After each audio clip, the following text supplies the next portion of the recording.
What's up, Gator Nation? Welcome into the Geo Recruiting Show. Zach Albaverdi here with Keith Niebuhr and Corey Bender to talk about Florida's first recruiting weekend of the 2025 cycle. 14 official visitors on campus this past weekend. We've got all the intel for you guys. We'll get to most of it. We can't give away all the juice. You guys got to go to gatorsonline.com to read that. But we will get into what was a big weekend for the Florida staff. And, before we get into some specific guys and some of our takeaways from this weekend, Keith, you were on the scene in Gainesville Sunday. Just kind of paint a picture of what that looked like and what the weekend was overall for Florida. Yeah, I mean, of the Gators' three big official weekends in this summer window stretch, this was probably the one with the least amount of star power. Like this coming weekend, 3 5-stars, bunch of big name guys. The weekend after that, the 14th is probably Florida's biggest weekend. But all in all, it was a solid weekend. You had 8 4-stars. You had an FSU commit that Javian Hilson, we'll get into this in a minute, that we think Florida made a pretty good move with. You had a quarterback target. You had a local product in Jarquez Carter. So, again, I think the bigger weekends are to come, but this was a good first weekend. It was a good prelude to that. I think Florida came out of this weekend feeling pretty good about a lot of guys. And then, Corey, just your overall takeaways on the weekend before we get to some specifics. Yeah, no, I agree with Keith, man. I think there's a lot of – Florida made up ground with a lot of kids. Obviously, no, commitments right now, at least, nothing public. But I thought the guys they had to make a move with, other than Myron Charles, I thought they made a move with. Like Keith was saying, Javian Hilson, the FSU commit. Florida, I never really looked at Florida as a real big contender for him. But, after this past weekend, Florida's right there at FSU. I thought the guys, Joshua Moore is another kid that comes to mind, a 4-star wide receiver. Doesn't really do many interviews. It's hard to kind of get a grasp on where his recruitment stands. He even said he likes to kind of keep people guessing. But that's obviously another big-time target that Florida needed to get on campus, and they made a good move with. So I thought, the guys they had to make an impression on, they did so for the most part. Good stuff. Now, we can start here with a lot of guys. We can go offense, defense. I guess I want to begin with who was the visit that went down and the interview that you guys had that really you feel like stood out the most in terms of the impact that Florida made with the visit and maybe how they helped their chances. Keith, I'll throw it to you first. Yeah, first and foremost, I think the biggest development was that what 4-star quarterback Antoine Hill said. Now, in the past couple of months, it seems like Florida has recruited a couple guys harder. Keelan Russell, the SMU commit, and then Tramell Jones, the Florida State commit. But Tramell Jones now may not want to visit Florida. We're hearing a bunch of different stuff here, but may not want to visit Florida if he does at all until the fall. And Florida would like to, if possible, have a quarterback committed this summer in the 2025 class. And meanwhile, Keelan Russell may be trending to Alabama. So you start reading the tea leaves, say, okay, they got to put a little bit more effort into Antoine Hill out of Warner Robins, Georgia, Houston County High School. And they did, and it seems to have made a big impact. Now, you look at his final two. He's got a Memphis visit coming up this weekend. So it's Memphis and Florida. If you're a Florida fan, Zach, you're thinking, come on, man. Memphis, yeah, no doubt. Group of 5. That's not a knock on Memphis, by the way. Sure. But they're in the group of 5. They're not in the SEC. They don't play in the swamp. So, there's all these things that you think, God, it's got to be Florida. However, this is a young guy that wants to play early. And Memphis' starting quarterback this year will be a 4-year starter, and then he'll be gone. He'll be out. So the quarterback position will be open in January. Well, we know what quarterback position probably isn't going to be open next year, and it's Florida's, with DJ Lagway being the backup to Graham Mertz this year. So Antoine Hill is balancing two things, guys, and Corey knows this really well. Do I want to play early, and how bad, or QB development? And Florida can sell QB development. I had a friend from I have friends that work at all these different schools say making fun of Florida the other day. I said, well, what you're not making fun of the QB development. Anthony Richardson was a top 5 pick. Graham Mertz went from nothing to being a viable SEC quarterback. So if there's one thing Florida can hang its hat on, it's certainly QB development. The other guy to me, and by the way, we don't know whether Florida's going to pass Memphis or not, but they're surging right now, and they definitely want Antoine Hill. We'll have to see how his Memphis visit goes this weekend. And the second guy to me, and I don't know if Corey agrees with this one or not, but you could make an argument for Javian Hilson. You could the FSU commit. You could say, hey, they made a big push with Jarquez Carter, the local kid. Tight ends, they did some great things. Corey's going to get into that. But to me, it was Josh Moore, because this is a guy, I'll give Corey credit. I hate to do that. I hate the guy so much. I hate to give him any credit, but he just disgusts me. When it's earned, when it's earned, you got to do it, Keith. It's very hard, okay, to do this, but no, but he's talked up Florida's chances with Joshua Moore, the 4-star receiver from West Broward, in recent weeks. And I have not, because all the info I got was, hey, Florida State or Georgia. Florida State thought it was them in Georgia. Georgia thought it was them in Florida State. Last week, we learned that there was some info out there floating around that said Florida might be in this more than people think. He takes this visit. That's the vibe all weekend long with Josh in Florida and his parents and his family in Florida, that Florida absolutely is in this. And now we think, now he has officials still coming to Miami, Georgia, and FSU, but we think right now, Zach, Florida and FSU, and Florida making a solid case for itself, a solid move forward. And again, Ricky Pearsall getting drafted in the first round is helping Florida, especially when you think Keon Coleman was the heralded receiver of all receivers in the portal recently, and he went to FSU, and he didn't sniff the first round. And that's not like, the guy's a great player, and FSU obviously did a pretty dang good job there because they won 12 games or whatever it was, 13 games. So it's not like they botched it, but Ricky Pearsall went in the first round, a guy that really wasn't even being talked about when he went to Florida as a transfer from Arizona State. So Florida, I think, made a big move with Josh Moore. Those are two guys. Long answer, sorry. Good stuff. So Hill and Moore, Corey, who are the guys that you felt like either Florida really made a move with this weekend, or maybe they just said some things post-visit in their interview that really stuck out to you? Yeah, I'll go with Nashawn Montgomery, the 4-star wide receiver out of Miami Central. You know, it's interesting because earlier in the year he took a visit, and judging going off his quotes, I mean, he really got the red carpet treatment from Florida. They told him at the time, we want you to be the first one to start the receivers class.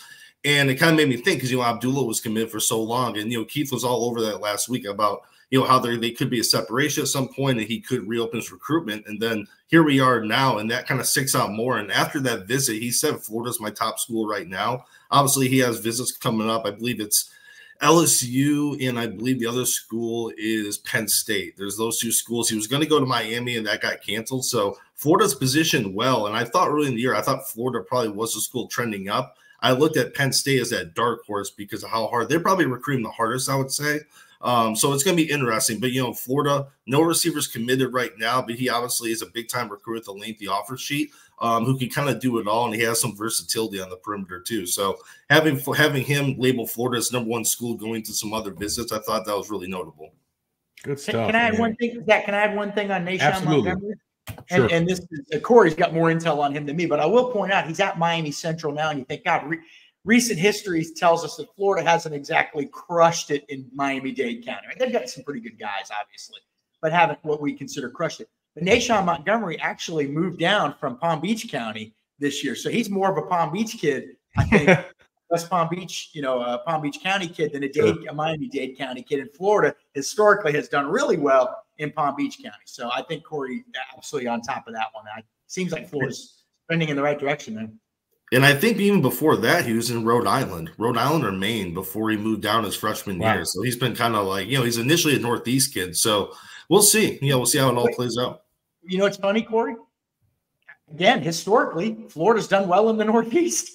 Now, there's guys we want to mention, guys we don't want to mention from the Northeast, but historically they've done okay in the Northeast too. So it's kind of funny how that all played out. But Zach, I think it was a great weekend for Florida. I mean, obviously it wasn't the biggest of their big weekends, but when you look at who they were trending up with coming out of this weekend, it seems like they're trending up a lot with a lot more guys than they're trending away from. No doubt. Now, one guy that I want to ask both of you about is Addison, the offensive lineman that visited this weekend. Man, he was really sharp in his post-visit interview. You better come with the right questions, Keith. But he obviously is taking his recruitment very seriously. It looks like Florida made a move and an impression on him this weekend. What did you guys take away from some of his comments? Yeah, I'll go. Yeah, so no, I think overall, I think Florida is the school that, like you said, they're saying all the right things. He's comfortable around the staff. And like you said before, Zach, he's a very smart kid, takes recruiting, kind of takes a business approach with recruiting. I think he has 6 OVs scheduled, from the start of the spring till now. So, I mean, the kid's definitely taking a look comparing schools, but I thought Florida, I thought they said all the right things. They made the right moves with him. And I know that academics are very important with him. And I think right now, I think he's probably within Solomon Thomas. Those are probably the two most important guys on the board right now. And I'll kind of lean this more on Keith too, because I know he spoke to him, Zaire, but I think Florida right there is probably the school with the most momentum right now. I still feel that way, but I think it's going to be a long way to go. You know, Florida still has to get them on campus in the fall. There's going to be a lot more OVs to go. And I mean, it's never a game. It's never a big game decider when it comes to being the last school to kind of be in the kid's mind, being fresh in the mind for OV. But that's another thing I'm looking at too. He's taking a lot of OVs after Florida, and it's going to be interesting kind of where Florida stands after those as far as from a momentum standpoint. Yeah, it's interesting that you say that, Corey, because I actually wrote about that this week in the mailbag. Someone asked us if, you know, the factors of NIL have kind of and guys having unlimited official visits has kind of taken away from what used to be such a big deal if you could get that last visit and feel like you kind of got upper hand. Maybe now it's more important to get the first visit and kind of get that first impression made. Keith, what are your thoughts on Zaire and where Florida stands with him? It's also important to get that last phone call with the NIL people. That's right too. That's right too. Now, Addison, interesting kid. I mean, when you look at his official visit schedule, he's going from Penn State, Oregon, UCLA. He's basically hitting every place that us three would hit, other than maybe like the University of Hawaii. Okay, so he's going to see the whole country, and he's seen some really cool places. But he's a smart young guy, and people look at him and also say physically. You say 6'4", 280, 290 in that range, you're probably thinking guard, but he's got the skinnier ankles, as Hugh Freeze points out. Got to look at the ankles. He's got tackle ankles. And then also he's got an 85-inch reach. I saw this, man, when you were interviewing him. He's got some long arms, man. So he is probably a tackle. Watch, he'll get to college. I'm going to move him to guard the first day after I say that. But he looks like a tackle. But it feels like Florida's got some momentum here. 3 visits to Gainesville in the last 8 weeks, I want to say, Zach. Wow. 2 in April, and then this one. I suspect he's going to be back this summer. Don't forget, those are just official visits. His last official visit is June 21st to Florida State that weekend. But the last week, then it goes a dead period for 4 weeks. The last week in July, I believe, is open. You can visit people. Where's he going to visit that week? My guess is Florida's going to work hard and awfully hard to get him back on campus. He spent a lot of time with DJ Lagway over the weekend. I mean, you want to know who you're blocking for? Man, Lagway was recruiting a lot this weekend. Lagway is all in on Florida. I'm telling you, man, that if he was ever wavering at all during the process, it probably was only because of the amount of money that was being thrown at him. You know what I mean? He's all in on Florida. He's recruiting. He wants to build a championship team around him. We haven't seen a lot of guys recruiting like this. I would say Miles Graham, LJ McCrae's doing it as well, but they're not the face of the program of the future like this young guy is.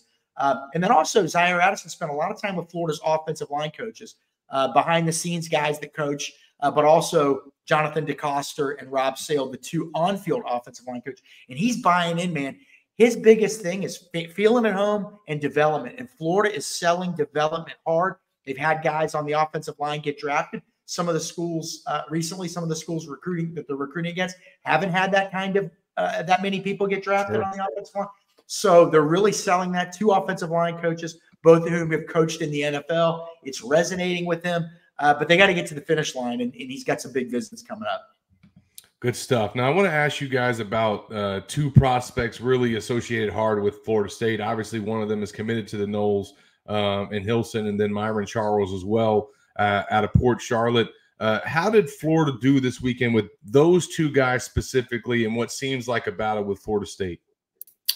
Yeah, I think with Javion Hilson, I think they made a huge move. And like I said at the top of the podcast, Florida was a school I never really took seriously with them. Maybe at the front end when they first offered him, but as months went on, they didn't really get him on campus that much.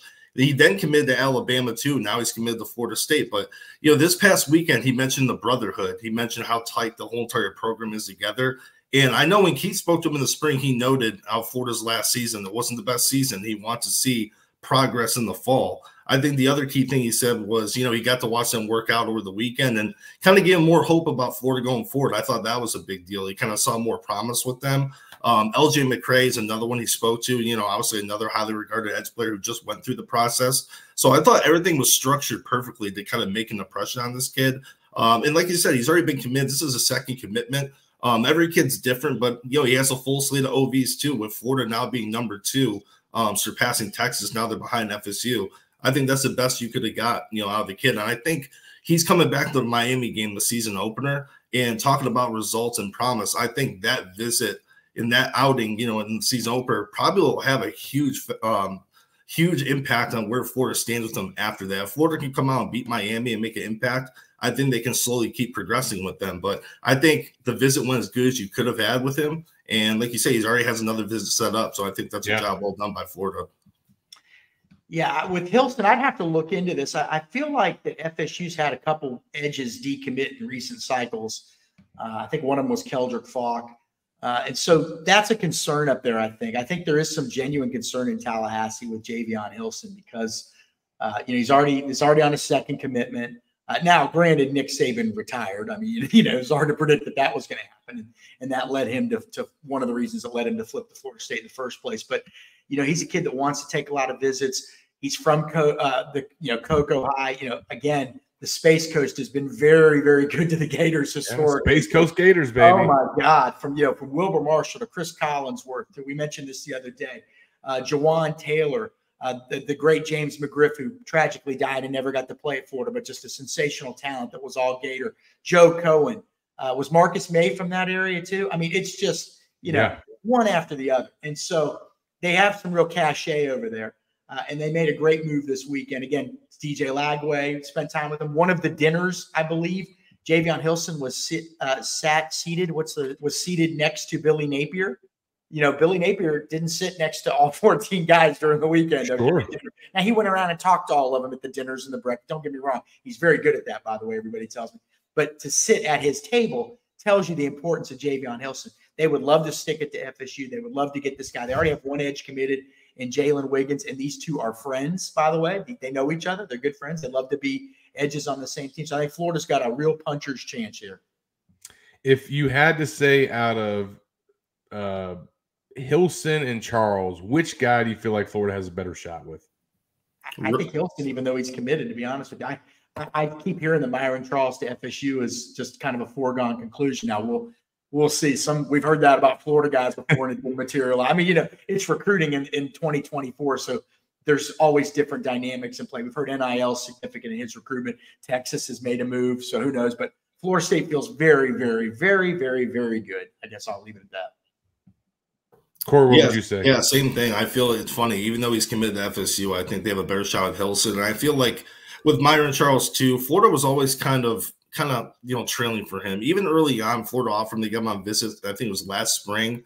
And then he did speak to Sean Spencer, the former D line coach, a little bit, but Florida was always kind of outside that top 5 area. Early this year, he said they made a good surge and they're close to FSU, but I think, like Keith was saying, I think it's a wider gap than what he's saying.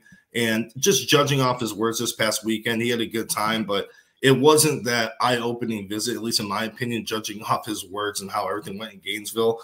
And it's nothing to do with Florida. I just think some schools are a better fit for certain prospects. And, FSU's kind of just really held the lead with him for a while. And I think, when it's all said and done, he'll be a Seminole.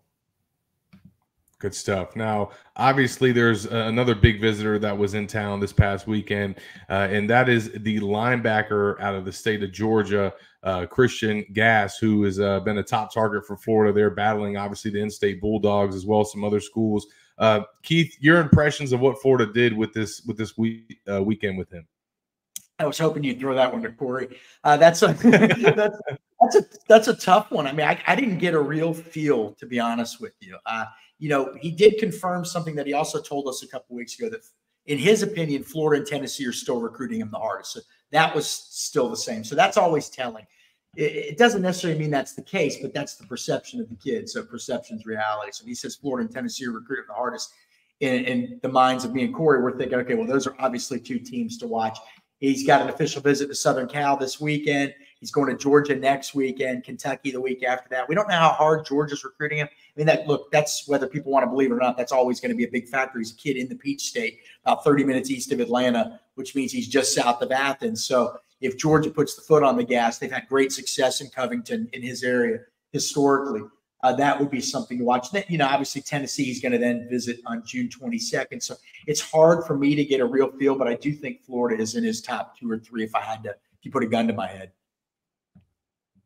Corey, thoughts on I think right now Yeah, I think right now it's kind of a wait and see with him, like he said. I think it's going to depend on the official visit schedule. I just feel like as of today, Florida might be the school to beat, just based off of, obviously they set the bar pretty high, had great visits in the spring, and just to kind of piggyback off what Keith said, I think it will. Obviously, I think how hard Georgia's pushing for him is going to have a big factor, and I just think his list though might look different in the fall. I just judging off, I mean, it's going to make a big impact how Florida plays in the fall, but with that list, it's about 5 or 6 schools he's considering. You know, Georgia's going to obviously have a good year. Tennessee, I mean, obviously they're on the come up again. So I think right now Florida's in a good spot. And after all these OVs, he's going to make a decision in July. But I also still think in the fall, he's probably a kid that's going to keep kind of getting around the SEC schools, and we'll kind of go from there. But I think as of right now, Florida could be the team to beat. But it's, you know, it's very early. He has a lot of visits to take.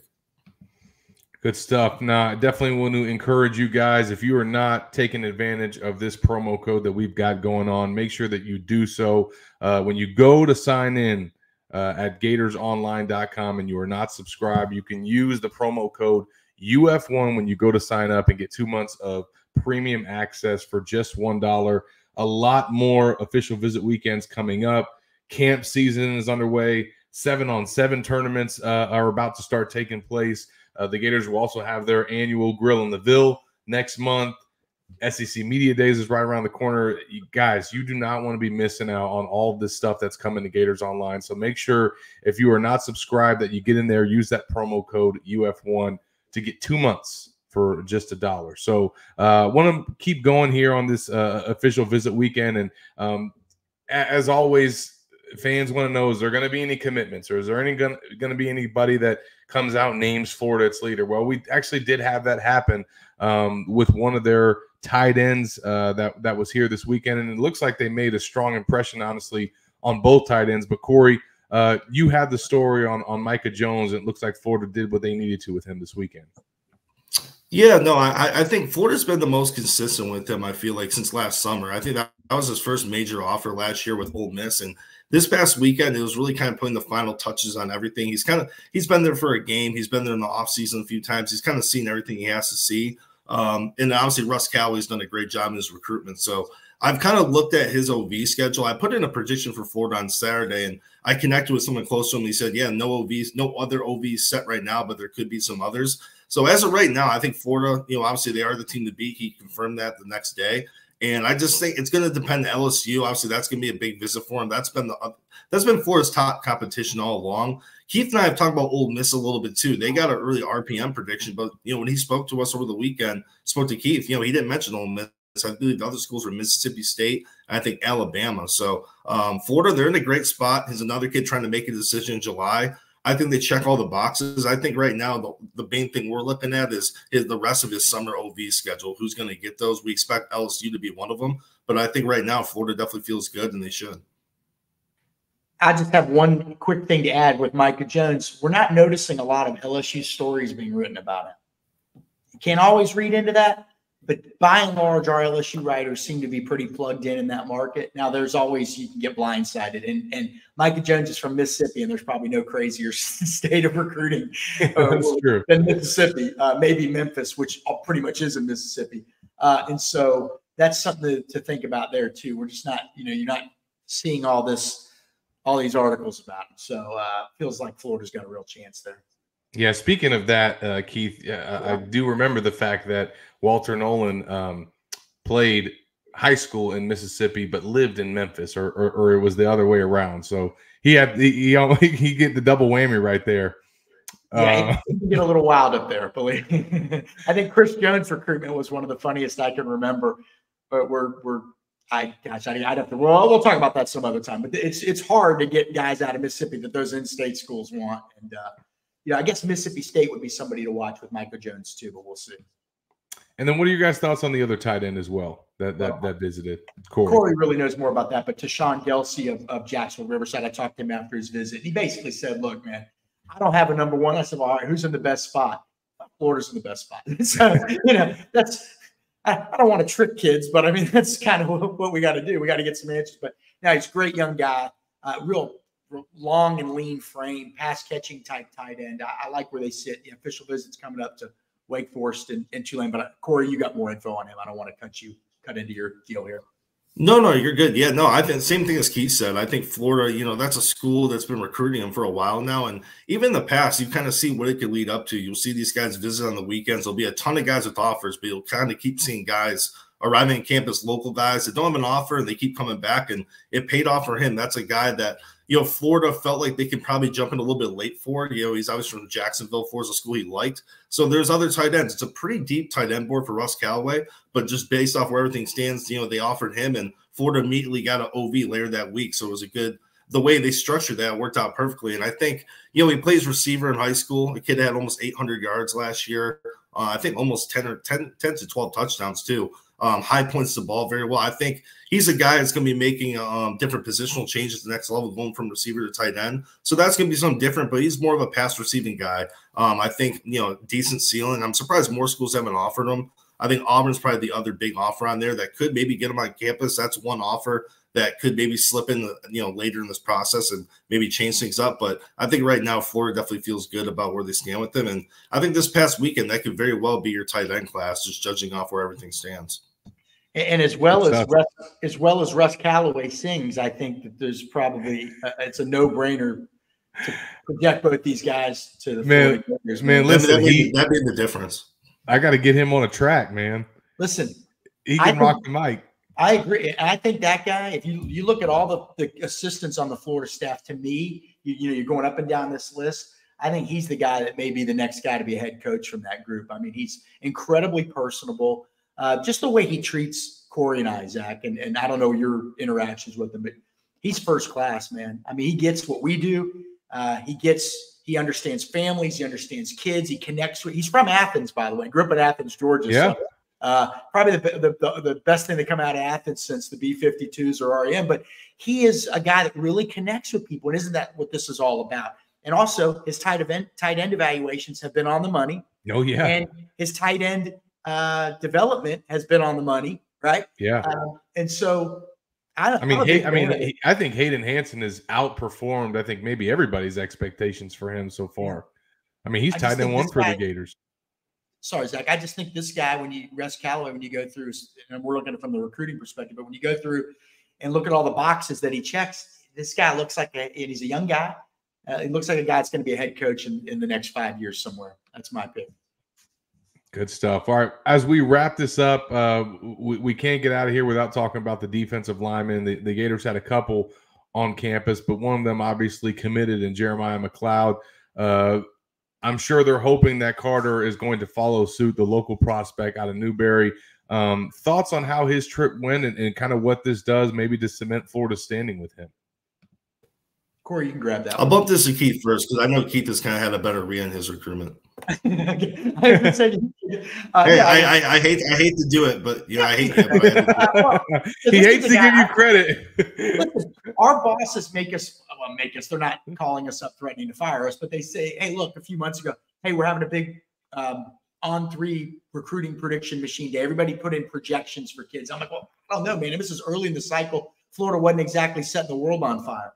So I looked at Jarquez Carter. I put him in the Florida class, even though I don't even know they were in the top 5 at the time.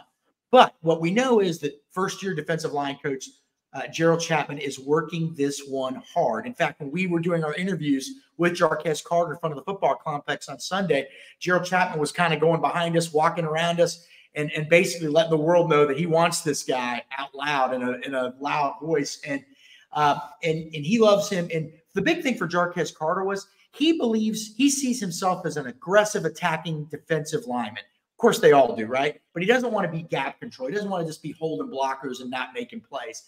And so Florida had to convince him that that's how they would use him in an aggressive attacking style way. Well, if you look at how Tulane played when Gerald Chapman was defensive line coach, they got after it, man. I mean, to be honest with you, they had better defensive line than Florida last year, if we're going to be shoot straight here. And so, this is a guy that's been able to convince Jarquez Carter that, no, don't worry about that. Florida can utilize your aggressive style, your motor, and get you into that backfield, free you up to make plays. And it's resonating with him. They showed him film from the spring. That clicked with them.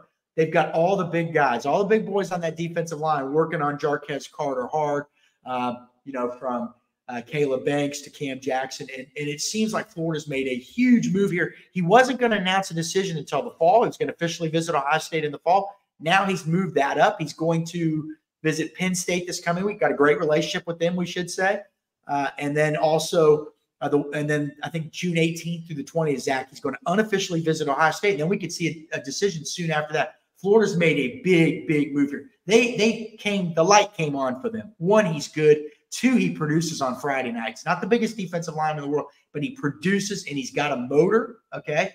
And then also third, do you really want this guy going to Ohio State or somewhere else and a kid in your backyard, and Florida's trying to lock him down? I think they've done a pretty good job. I do think he ends up at Florida. We'll see. They're not at the finish line, but they are moving in the right direction. 100%. Yeah. And you kind of look at Florida too. They jumped into it fairly late compared to some of the other bigger schools on his offer sheet. And I kind of looked at that during the spring. How is that going to affect Florida's standing with them? But, he came on campus, I believe it was the first spring practice. He surprised Florida staff. That showed he has genuine interest. And since then, he's been there several times. So I think right now, like you said, Keith, I feel like Gerald Chapman, the fact that he's prioritizing him and really turning up the heat, it was at the perfect time when they really need to gain traction with him. And I think right now, obviously, he has some other visits to go. Penn State's always a school I look at as an X factor when it comes to recruiting Florida schools. Obviously, they have Coach Sider up there, who's a Florida guy, a really good, energetic staff up there. So I feel like they can really make an impression during their OV weekend. So I think right now, Florida, I'm like Keith, I didn't have them in my mock class, but as of right now, I'm leaning towards Florida kind of being the front runner for them. But we'll see how after all these visits play out. Well, that is one weekend in the books, folks. We didn't cover all 14 official visitors, but like I said, we can't give you guys all the juice here on the Geo Recruiting Show. You got to go to GatorsOnline.com for that. We have stories on every single guy that made his way to Gainesville, so make sure that you go lock in, check out those stories, and make sure that you're subscribed as well, because we got more coming throughout this month, as well as camp coverage, 7-on-7, and you guys know that Nick and I as well are staying on top of all the team stuff. So make sure you guys stay locked with Gators Online. We'll be back next week with a new Geo Recruiting Show. For Keith Niebuhr and Corey Bender, I'm Zach Albaverdi. We'll see you guys then. Take care.